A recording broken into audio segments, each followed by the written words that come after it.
আসসালামু আলাইকুম রহমতুল্লাহ।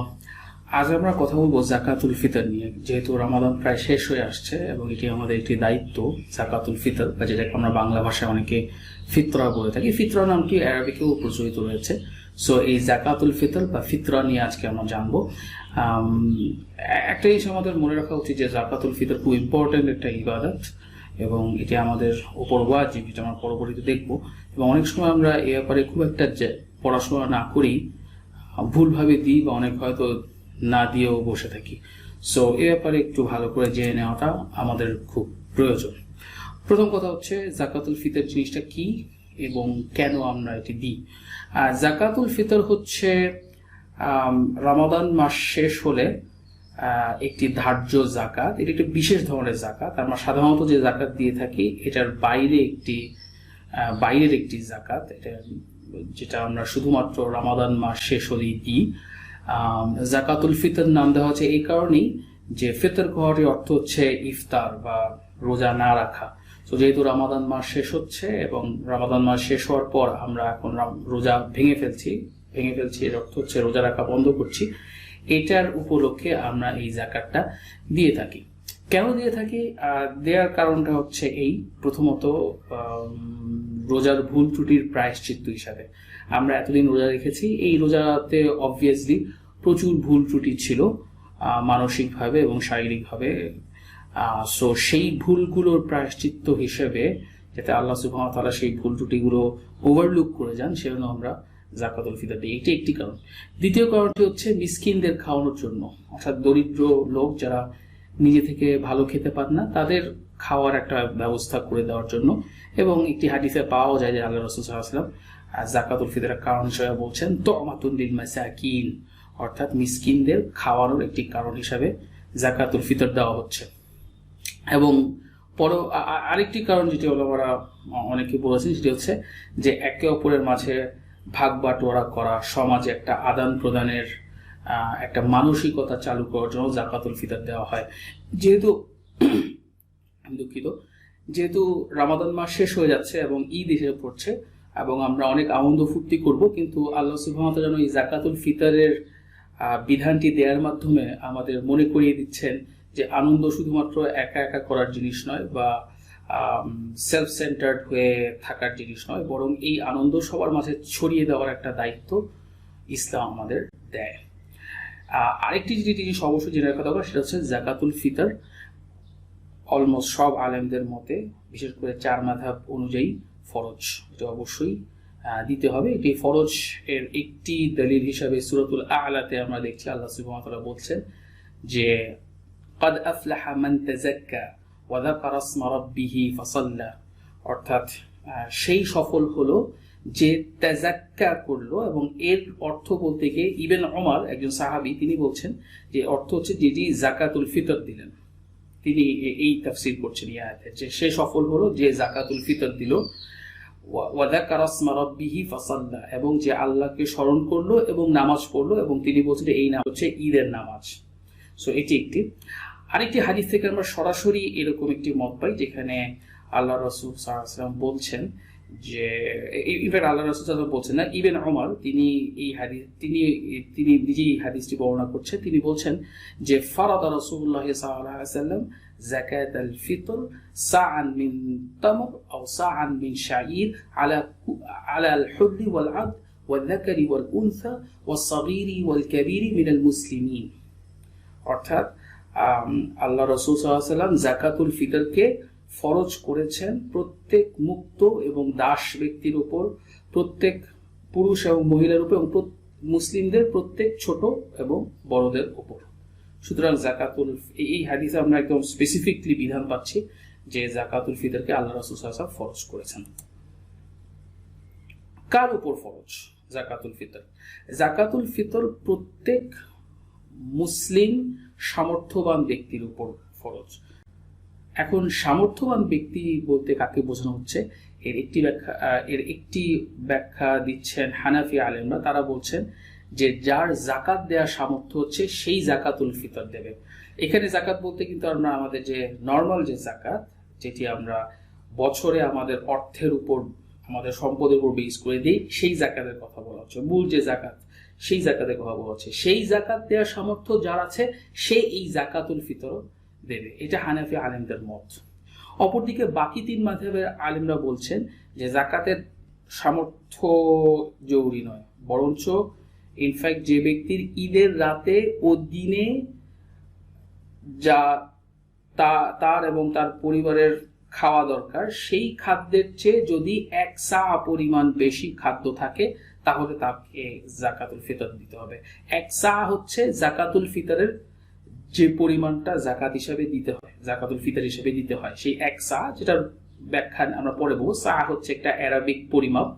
তো এই তিন মাযহাবের আলেমরা বলছেন, অর্থাৎ শাফি, মালিকি এবং হাম্বলি মাযহাবের আলেমরা বলছেন যে একজন ব্যক্তির তার পরিবারের ঈদের রাতে ও দিনের, ঈদের রাত বলতে এখানে অবশ্য যে রাতে চাঁদ দেখা আছে সেই রাত বলা হচ্ছে, এবং পরের দিনের খাদ্য রেখে যদি তা এরপর জাকাতুল ফিতরের যে পরিমাণ খাদ্য দিতে হয় সেই পরিমাণ খাদ্য অতিরিক্ত থাকে তাহলে তাকে জাকাত দিতে হবে। আল্লাহ আলম, আমি ব্যক্তিগতভাবে হানাফি আলেমদের যে মতটি সেটিকে সঠিকতর হিসেবে অনুসরণ করছি, তবে আল্লাহ আলম আমার মনে হয় যে যদি আপনাদের কারো জাকাত দেওয়ার সামর্থ্য না থাকে, যেহেতু তিন মাযহাবে আলেমরা বলেছেন যে জাকাত দেওয়ার সামর্থ্যটা জরুরি নয়, স্টিল আপনারা হয়তো জাকাত দিতে চাবেন। জাকাতুল ফিতরের পরিমাণ ও দ্রব্য, আমরা একটু আগে বলেছি যে জাকাতুল ফিতরের যে স্ট্যান্ডার্ড পরিমাণ সেটা হচ্ছে এক সা, যেটা অ্যারাবিক পরিমাপ। এক সা হচ্ছে বেসিক্যালি আপনার একজন সাধারণ গঠনের পুরুষ ব্যক্তির দুই হাত জড়ো করলে, এই দুই হাতের যে মুঠো, দুই হাতের মুঠো এভাবে জড়ো করলে যতটুকু দ্রব্য এখানে আটানো যায় সেটি হচ্ছে এক মুদ। এরকম এক মুদের চারটি, অর্থাৎ 4 মুদ পরিমাণ দ্রব্য হচ্ছে এক সা, যেটাকে ওলামারা পরিমাপ করে বলছেন সহজ করার জন্য যে এটি 2 কেজি 200 গ্রামের মতো একটা পরিমাপ। ইনফ্যাক্ট 2 কেজি 200 গ্রামের চেয়ে হালকা কম হয়, কিন্তু সেটাকে আমরা রাউন্ড আপ করে 2 কেজি 200 গ্রাম বলতে পারি। সো মোদ্দা কথা হচ্ছে জাকাতুল ফিতরের পরিমাণ হলো 2 কেজি 200 গ্রাম, এবং এটাকে আপনারা আরেকটু সহজ করার জন্য বাড়িয়ে 2.5 কেজি করতে পারেন, বা কেউ হয়তো 3 কেজিও করতে পারেন। তো স্ট্যান্ডার্ড পরিমাপটা হলো 2 কেজি 200 গ্রাম, এটাকে আপনারা 2.5 কেজি 3 কেজির মতো করতে পারেন।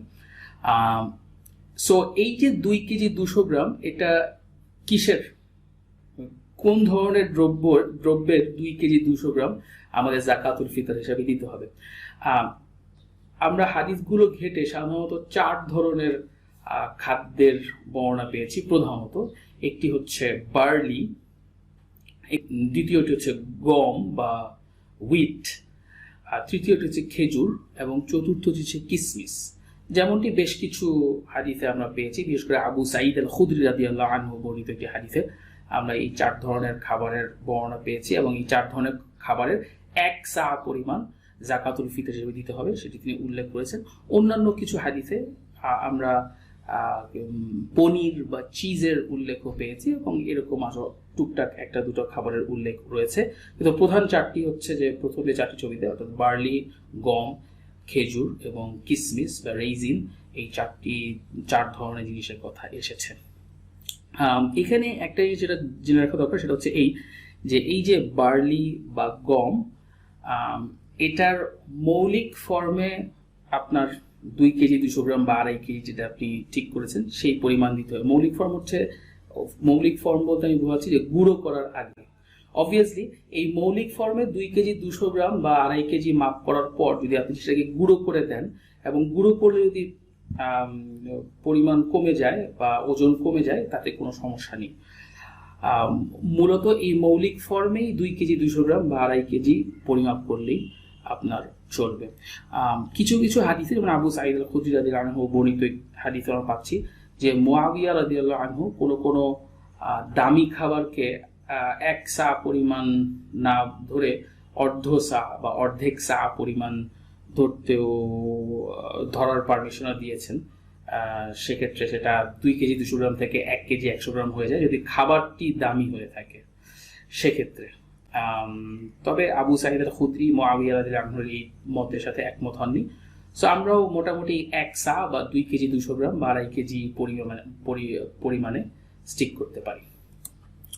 এখন প্রশ্ন হচ্ছে যে এই জাকাতুল ফিতর কি আমরা প্রথমে যে খাবারগুলোর কথা বর্ণনা করলাম যেগুলো হাদিসে এসেছে সেই খাবারগুলোতেই স্টিক করতে হবে, এটাকে অন্য কিছুতেও দেওয়া যায়? যেমন ফর এক্সাম্পল আমাদের যেগুলো স্টেপল ফুড বা প্রধান ফুড যেমন চাল অথবা ডাল, এসব কি আমরা জাকাতুল ফিতর হিসেবে দিতে পারবো? অল্প সংখ্যক আলেমরা বলছেন যে না, হাদিসে যে খাবারগুলো এসেছে সেগুলোই শুধু দিতে হবে। তবে অধিকাংশ আলেমদের মত হচ্ছে যে আমরা আমাদের স্টেপল ফুডও দিতে পারবো, কারণ আপনারা বুঝতে পারছেন যে এখানে পয়েন্টটা হচ্ছে আগের যে খাবারগুলো সেগুলো বেসিকলি সেই সময় আল্লাহ রাসূল সাল্লাল্লাহু আলাইহি ওয়াসাল্লামের সময়ে আরবরা প্রধানত যেসব খাবার খেত সেই খাবারগুলো। সো আমাদের ক্ষেত্রে চাল ডাল এগুলো হচ্ছে মোর প্রমিনেন্ট খাবার, সো এগুলো তো আমরা দিতে পারবো এবং অধিকাংশ আলেমদের সেটি মত। ইনফ্যাক্ট আবু সাঈদ আল খুদরি রাদিয়াল্লাহু আনহু একটি হাদিসে এরকম বর্ণনা এসেছে যে এই ওই পার্টিকুলার যে খাবারগুলো আপনার বার্লি গম সেগুলো ছাড়াও তিনি জেনারেলি বলেছেন যে 1 সা খাবারও দেওয়া যাবে, যে কোনো খাবারই দেওয়া যাবে, এরকম কথাও হাদিসে এসেছে যে খাবার দিলেই চলবে। সেই খাবারটা নির্দিষ্ট কোনো টাইপের খাবার হতে হবে এমনটি নয়, সেরকম একটা ইন্ডিকেশন আমরা ওই হাদিসে পাচ্ছি। আরেকটি যে গুরুত্বপূর্ণ আলোচনা সেটি হচ্ছে এই যে জাকাতুল ফিতর খাদ্যে না দিয়ে খাদ্যের যে দাম সেই দামটা টাকা পয়সায় দেওয়া যাবে কিনা। এই ব্যাপারে আবার অধিকাংশ ওলামাদের মত হচ্ছে যে টাকা পয়সায় দেয়া যাবে না, তবে কোনো আলেম বলছেন যে টাকা পয়সায় দেয়া যাবে। যারা বলছেন টাকা পয়সায় দেয়া যাবে তাদের মধ্যে রয়েছেন ওমর ইবনে আব্দুল আজিজ, যাকে আমরা ইসলামের পঞ্চম রাইটলি গাইডেড কেলিফ বা খুলাফা রাশিদিনদের মাঝে ধরি। সেই ওমর ইবনে আব্দুল আজিজ তিনি যখন খলিফা ছিলেন তার কাছ থেকে এই দলিল পাওয়া যায় যে তিনি তার গভর্নরদের অর্ধ দিরহাম টাকা জাকাতুল ফিতর হিসাবে নেয়ার আদেশ করেছিলেন। এছাড়া হাসান আল বসরি আরেকজন তাবিঈ, তিনিও বলেছেন যে লা বাসা আন তু'তিয়া দারাহিম ফি সাদাকাতিল ফিতর, অর্থাৎ তুমি সাদাকাতুল ফিতর বা জাকাতুল ফিতর হিসেবে যদি দিরহাম বা টাকা পয়সা দাও এতে কোনো সমস্যা নেই। এটা আল হাসানুল বসরি, তিনি একজন বিখ্যাত তাবী এবং আলেম ছিলেন, তার মত। এছাড়া সুফিয়ান আস-সাউরি থেকে শুরু করে বেশ কয়েকজন তাবীর এই মত ছিল। বর্তমান সময়কার আলেমদের মাঝেও আমরা দেখতে পাই যে শেখ মুস্তাফা আজ-জারকা, শেখ সালমান আল আউদা, তারাও এই মত দিয়েছেন যে টাকা পয়সায় জাকাতুল ফিতর দেওয়া যাবে। তাদের যুক্তিটা হচ্ছে এই যে প্রথমত আমরা তো সাব্যস্ত করলাম এটি যে শুধুমাত্র হাদিসে যে পার্টিকুলার খাবারগুলো বলা হচ্ছে সেটার বাইরে গিয়ে আমরা আমাদের দেশের স্টেপল ফুড থেকেও জাকাতুল ফিতর দিতে পারবো। সো অলরেডি আমরা হাদিস থেকে কিছুটা বের হয়ে এসেছি। এবং সেকেন্ডলি তারা বলছেন যে জাকাতুল ফিতর যে জিনিসে আমরা দেব এই বিষয়টা এটা কোনো আকীদার বিষয় নয় বা এমন বিষয় নয় যেখানে একেবারে আমাদের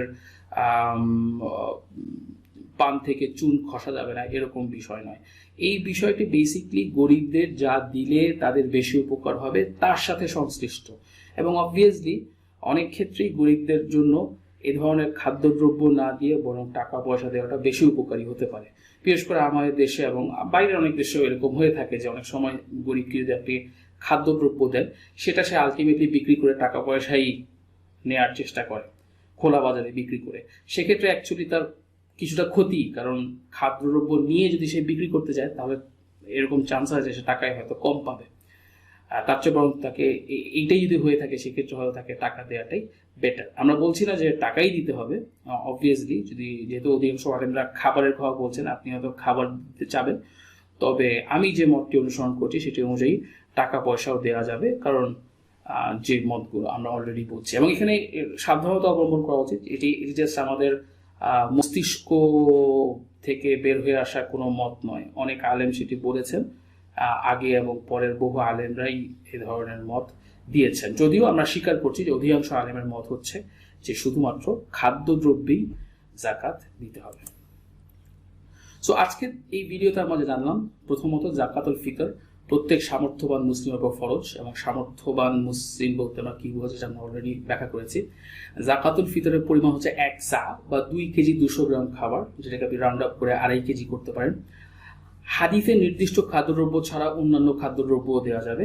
এবং ফাইনালি খাদ্য না দিয়ে খাদ্যের দাম অনুযায়ী টাকা পয়সাও দেওয়া যাবে বলে আমি যে মতটি অনুসরণ করছি সেই মতের আলেমরা বলছেন।